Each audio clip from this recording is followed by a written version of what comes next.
Hey guys, what's up and welcome back to another video. If you're new to my channel, my name is Melissa and around here you'll find all types of beauty content. For instance, today's video is an in-depth palette review and tutorial. I love doing these every single Monday as eyeshadow is one of my favorite parts of makeup and I really like to deep dive into a palette and see what it's all about. For today's palette, I just recently got this one inside of a BoxyCharm Premium and I've only used it a few times, so I really wanted to see all about this one and see what I could do with it kind of. So this is a BoxyCharm exclusive palette, meaning you can only get it through BoxyCharm. It's not available at any retail outlets, but let me show you the inside of this so you can see what it looks like. And here's the outside packaging, by the way, if you are curious about that. And here's the inside color story with which we will be working today. I consider this to be very warm tone neutral, and we're gonna create a really pretty spotlight eye with this. So if you're ready to get into the look, let's get started with the tutorial. Hey guys, welcome to the first part of this video, which is the tutorial, and we're gonna get started by doing the prep steps. Now here's the deal, I've been gone from my house all day and it's 7 p.m. when I'm filming this, so I have to have time to edit this video, so I'm not gonna go through all the prep steps that I usually do. But the thing with this formula is that it does work better on a prepped and set eyelid, so I'm gonna put a little loose finishing powder on it just to give it a little buffing space between my eyelid and the actual product. I think if you're going to be using this palette, this is bare minimum how you should prep your eye so you get the best experience with it for sure. Normally I take the time and do 2 concealers and set all that stuff, but today I just don't have that time, so we're kind of going the easy route and just doing a little loose powder, but this will definitely help this situation. So for the purpose of editing, I'm just going to point out the shades I'm going to be using on my eye today. So the first thing I'm going to do is take the lightest shade in the palette called Adore, and I'm going to fluff this over my entire eyelid. So you know how we just put that loose powder on there? This is going to give it a little bit of a brightening factor, and it's just going to kind of do the same thing the powder did, but just a little bit lighter.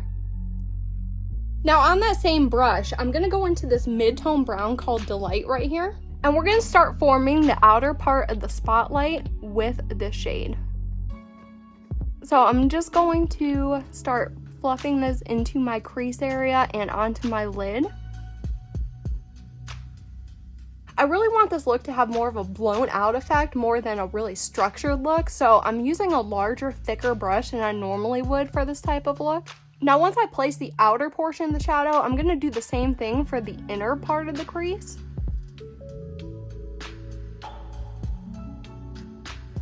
And now I'm using a brush with a tip on it. So what I'm doing is I'm putting the shadow on the tip and I'm focusing that tip directly into my crease and buffing up and out. That way it does maintain that blown out effect. And I just really like how that looks sometimes. But all in all, this is a really fast and simple eye look, and you can do this look with any sort of neutral palette. You definitely don't need this palette that I'm using today. Now once you get everything fluffed into the crease, you want to make sure that you do coat your eyelid with it. And again, we're still using that same mid-tone brown shade. And now for the sake of keeping it simple, I'm still hanging on to the same brush. And I can see these harsh lines kind of that formed on my eye right here. I'm going into these 2 light shades right here and just mixing them together. And now I'm going to work to get this to blend out. This is the part that loose finishing powder really comes in handy. If you don't put that on, this is the part that I struggle with to get these shades to blend out nicely. Overall, I'm really happy with how this looks right now, and I'm ready to put on my shimmer shade. So for the shimmer shade, we have 3 options in here, and I'm going into this one called Vivid. This is my favorite shade in the entire palette. And now the best way to apply these shimmers is to just take your finger and pat it on. And I like to really focus the shimmer pretty heavily onto the lid, and the further that I go upward, the less that I have on my finger. So I'm just going to continue doing this until I build up quite the stripe. Now you want to make sure you blend out the edges of that shimmer, so I just take whatever brush and just kind of fluff the edges. That way it just looks somewhat blended into what you already have as the foundation. And now for the last part of our upper lid, we're going to take a really flat definer brush and we're going to go into the deepest shade in the palette called Charming. And I'm just going to put this really tightly to my upper lash line just to provide some more definition to this look. we really don't have any depth anchoring this look on this top half right here, so I just really like to do this, and I think it looks really good in the end. Now hang on to this brush because we're also going to use this for the lower lash line, but for right now, we're going to do our waterline. So this is another product that I got in my BoxyCharm Premium that I just really wanted to use some more. This is their Double Take Awake Brightening Pencil. There's also a black liquid liner on the other side, but I'm just going to use the brightening pencil today. I'm just going to go ahead and throw this into the waterline.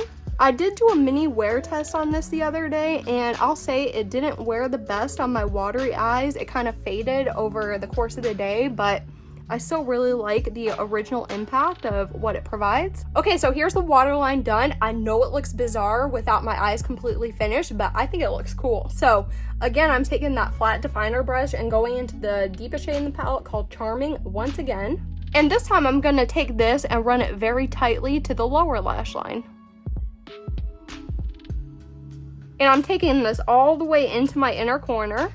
I'm not tapering it, I'm just leaving it a straight line. And now again, taking that original blending brush I used for the top part of my eye, I'm going into that mid-tone brown again and covering the brush, and I'm gonna blend out this deep brown with that nice lighter shade.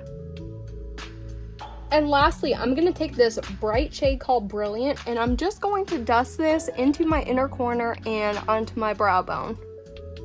Since I wanted this to be really a soft, gentle, blown out look, I'm not looking for anything harsh or stark in your face. I just want a light wisp of color.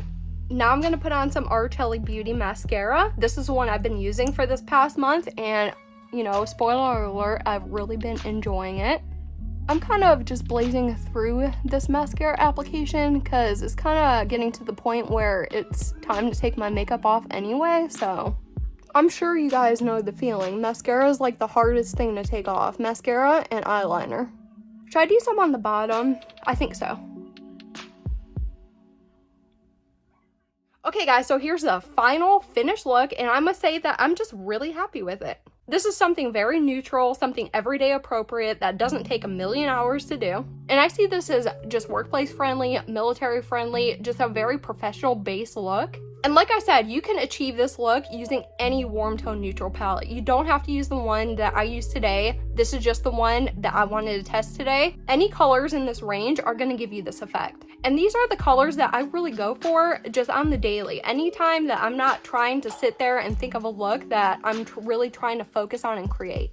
This just falls perfectly into my day-to-day, and I'm happy about it. However, if you've been here wanting to know about my personal experience with this palette in specific, then wait no longer. We're moving into part 2 now, which is my in-depth review.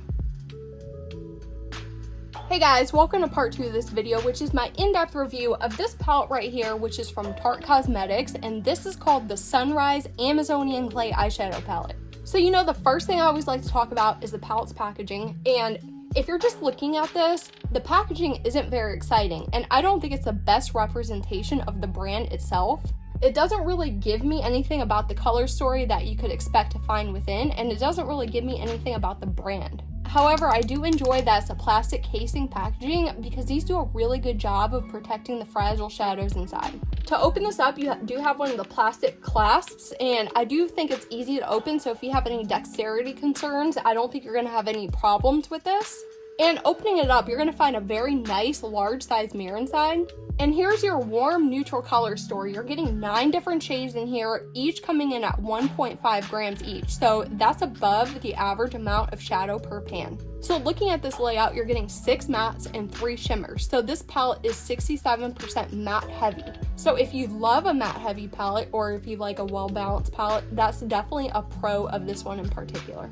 Also, these are all eyeshadows in here. There are no pressed pigments, so you're not going to have to worry about anything being unsafe around the eyes or any staining upon your skin. Now, like I said, this palette is exclusive to BoxyCharm. You may be able to catch it in one of their pop-up sales events, but you can't get this at any retail outlets. And also, this palette is infused with Tarte's Amazonian Clay technology, which improves the shadow's wear time. And in my experience, the longer I wear these shadows, the more I like them. I find that the more time that passes as these are on my eyes, the more that I can actually see the true colors of them, and they look more beautiful as the time goes by. Now hopping right into our routine data check, this palette is clarified to have a clean formula within. This is also cruelty-free, and this palette is also vegan. And if you look at the back on this little sticker right here, you'll notice a little symbol that will tell you this palette has a 12-month expiration date. So let's get into the cost evaluation. So since this is an exclusive palette, trying to find the actual price for this is kind of difficult because the cost varies per person. So I looked at a ton of different resale sites where people are selling this, and I kind of averaged the cost to be around $17 per palette. So if you wanted to buy this palette today, you're gonna pay somewhere around $17. So you could be paying a little bit more, a little bit less, but somewhere around that point. So using $17 as our average, you're gonna be paying $1.89 per shade. And breaking that down a bit further, it comes to $1.26 per gram. So comparing this palette to similar palettes available on the market, the price per shade is affordable. And additionally, this palette has an affordable price per gram compared to other palettes that I've previously reviewed. So now, moving into the most opinionated part of this video, which is my recommendation, the first few things we're going to talk about is patchiness, creasing, staining, and blendability. As far as patchiness, I didn't experience any whatsoever while working with this, and I've used this multiple times. As far as creasing, the longest I wore an eye look out of here was for 5 hours, and I didn't have any signs of creasing or fading or wear off whatsoever. And like I said, my eyeshadow look actually looked better after the 5 hours than when I initially applied it, so that's pretty cool. As for staining, again, I didn't experience any. Now for blendability, I tested these shades on a completely prepped and set eye, and then I left my other eye untouched and bare. On my one eye that I prepped and set, it worked so well, I was really impressed with it. And on the other eye that was untouched and bare, it was a little difficult to blend. I really had to work at it, so there is a big disparity between the two, and if you're going to use this, I highly recommend prepping and setting your base. If you do that, you're going to get the absolute maximum performance out of these shades that you can. Now while using this, you're going to notice that there's going to be a ton of kickback from these shades, and it's going to make the background of your palette really dirty. The good thing is it's very easy to wipe off and keep clean. Also, as I use this, I did have a little bit of fallout, but nothing where it's concerning at all. I also do like that this palette noticeably goes from light to mid-tone to deep, and there's only one option for depth, which does put a limit on this palette's versatility. Not every palette necessarily needs to have depth, but I like to see it, especially in a 9-pan and larger palette, because you can really tie down a look when you have at least one option for depth. As far as shade redundancy, these two shades right here and these two shades look very similar, almost to the point where I don't see the point of all 4 of those being in the same palette together. In my opinion, they both serve the exact same purpose on the eye, and I would use them interchangeably, so they just kind of take up space in my opinion. Like I said, I consider this to be a warm, neutral color story, and what I usually use palettes like this for are natural eye sculpting. So I really don't use palettes like this to create really dramatic eye looks. I really like to just go in and line my eyes and kind of contour my eyes out and just do stuff like that with these. So the size of this is really great for that. Now you all know I like to see a matte black in a palette, but since this is a 9-pan, I'm not really concerned about its lack of a matte black. I really prefer seeing those in larger palettes where there's really not an excuse to not have one, because those truly make any palette universal. And lastly, I didn't come across any dud shades while using this. Each one seemed to work fine within its base formula. As far as the mattes, I think you're going to find that you're going to have a very easy time blending them if you completely prep and set your base. They're not going to give you any issues. If you like to do a gradient build and you like to do it with a neutral palette, you have enough range in here to do that with. And also, this matte formula is more buildable, so you're going to notice having to go in a few times to really build up the color rather than having intense pigmentation right away.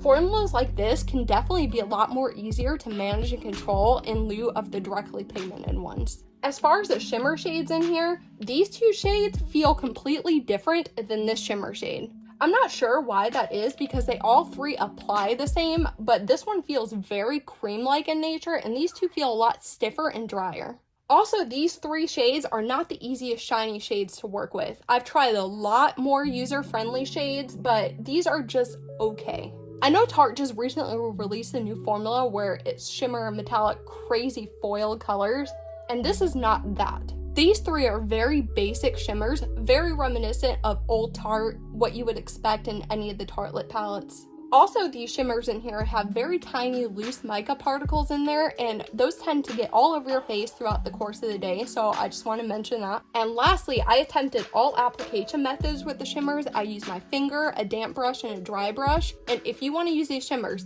highly recommend using your finger or a damp brush. If you try to pick these up with a dry brush, you're not going to pick up anything. So all in all, the mattes are great. The shimmer formula is just finicky at best. So if you ever shop on the BoxyCharm pop-up shop and you find this palette for $6 or something and you wanted to know if it was good, I would definitely say, if you're into it, don't skip it.